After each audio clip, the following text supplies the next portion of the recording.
ಭಾಷೆ ವಿಷಯಕ್ಕೆ ಬರೋದಾದ್ರೆ I am very happy. Kannada ಬರೆದಿರೋರ್ಗು ಇಲ್ಲಿ ಕಾಂಪಿಟೇಷನ್ ಐತಿ, ಕನ್ನಡ ಇದು ಮಾಡಿದ್ದೀರಾ.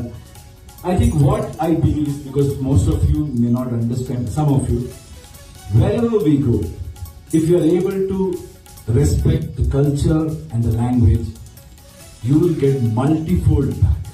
That's what I have experienced in my life, and that is what Karnataka and Kannada has taught me. So I really respect all of you for making an effort to speak in Kannada, and ಆ ಪ್ರಯತ್ನ ಪಟ್ಟಿದ್ದಕ್ಕೆ thanks. And ನಮ್ಗೆಲ್ಲ ಒಂದು ಖುಷಿ ಏನಿದೆ ಅಂದ್ರೆ, ಬೆಂಗಳೂರಿಗೆ ಎಲ್ಲಾ ಕಡೆಯಿಂದ, ಕರ್ನಾಟಕಕ್ಕೆ ಎಲ್ಲಾ ಕಡೆಯಿಂದ ಬಂದವರು ಜನಗಳ ಬಗ್ಗೆ ಒಳ್ಳೇದು ಮಾತಾಡ್ತಾರೆ. Like even madam was mentioning, I said, oh, weather is good, ma'am, in Bangalore. She wants to settle down. Like, people are good. So that is our culture. ನಮ್ಮ ಕನ್ನಡ ಜನಗಳ ಸ್ವಭಾವ, ಪ್ರೀತಿ ಏನಿದೆ, ಇನ್ನೂ ಹೆಚ್ಚಾಗಿ ನಾವೆಲ್ಲ ಅದನ್ನ ಅಳವಡಿಸ್ಕೊಂಡು ಎಲ್ಲರಿಗೂ ಕನ್ನಡ ಕಲಿಸೋಣ. ಬಟ್ ಒಂದು ರಿಕ್ವೆಸ್ಟ್, ಇದು ಈ ವೇದಿಕೆ ಅಲ್ಲ, ಬಟ್ ಜನರು ನನಗನ್ಸುತ್ತೆ ಬಲವಂತವಾಗಿ ಯಾಕೆ ಏನು ಕಲ್ಸಕ್ಕಾಗಲ್ಲ.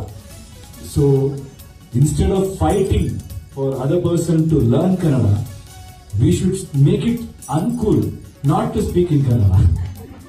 ಅವ್ರ ಕನ್ನಡ ಗೊತ್ತಿಲ್ಲ ಅಂದ್ರೆ ಅವ್ರು ನಮ್ಗೆ ಓಕೆ, ಇಲ್ಲಿ ಏನೋ ಪಾಪ ಅವ್ರಿಗೆ ಇಲ್ಲಿ ಬ್ಲೆಂಡ್ ಆಗಲ್ಲ, ನಮ್ಗೆ ಫೀಲ್ ಇರ್ಬೇಕಷ್ಟೇ. ಸೊ ಇಟ್ಸ್ ಆಲ್ವೇಸ್ ಅಬೌಟ್ ಬದುಕು. ನನ್ನ ಪ್ರಕಾರ when any language can fill the stomach, ಕಲಿತಾರೆ. So whoever is working, I think ಎಲ್ಲಾ ಜಾಗಗಳಲ್ಲೂ ಕನ್ನಡಕ್ಕೆ ಆ ಒಂದು ಪ್ರಾಮುಖ್ಯತೆ ಬರಬೇಕಂದ್ರೆ ನಾವು ಕನ್ನಡಿಗರಾಗಿ ಡೆವಲಪ್ಮೆಂಟ್ಗಳು ಜಾಸ್ತಿ ಮಾಡಬೇಕು. So everybody will come and